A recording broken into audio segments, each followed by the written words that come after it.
আজ কত দূর? অনেক দূর। তাহলে কোথায় তা? কাল সকালে পেয়ে যাবেন। ঠিক ঠিক।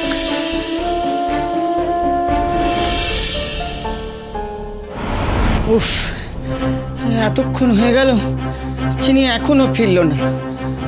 কিছু হলো না তো মেয়েটার? চিনি এলি মা? আমি তোর জন্য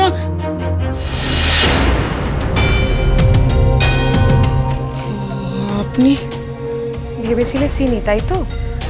অবশ্য সেটাই স্বাভাবিক। কেন চিনি তোমাকে বলেনি ও আজকে বাড়ির ভেতরে থাকবে? বাড়ির ভেতরে থাকবে না তো? কেন? সেসব বৃত্তান্ত থাক। আমাকে একটা উপকার করে দিতে পারবে? ঠাম্মির না শরীরটা ভালো নেই। সে কি, কর্তামার শরীর খারাপ হয়েছে? আমি কোনো ডাক্তার বলতে কিছু ডাকি? না, তার কোনো প্রয়োজন নেই। ওই ঠাম্মির শ্বাসকষ্টটা বেড়েছে। ইনহেলারটা নেই, ইনহেলারটা এনে দিলেই হবে।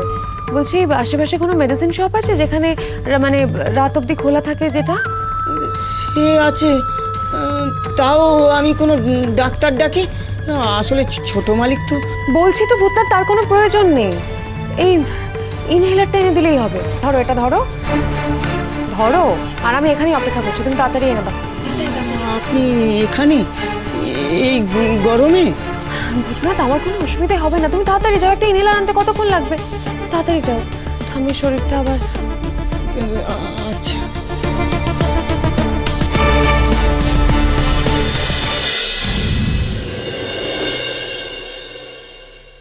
ভূতনাথ কাকার ঘরে নিয়ে যাও, অন্য কোথাও নয় কিন্তু।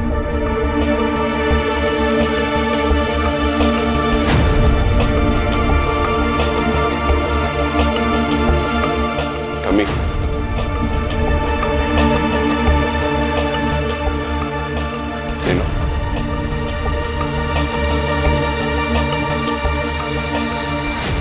দাদু ভাই, তোমার জীবনের অভিজ্ঞতা বড্ড কম, তাই বড় ভয় হয় তুমি আবার আঘাত পাবে। তখন বুঝতে পারবে তুমি যাকে বিশ্বাস করছো সে তোমার বিশ্বাসের সুযোগ নিয়ে স্বার্থ সিদ্ধি করছে। কিন্তু ঠাম্মি। থাক, আর কথা বাড়াবো না। বৌমা, আমি দরজাটা দিয়ে আসছি। চল দ্রুন।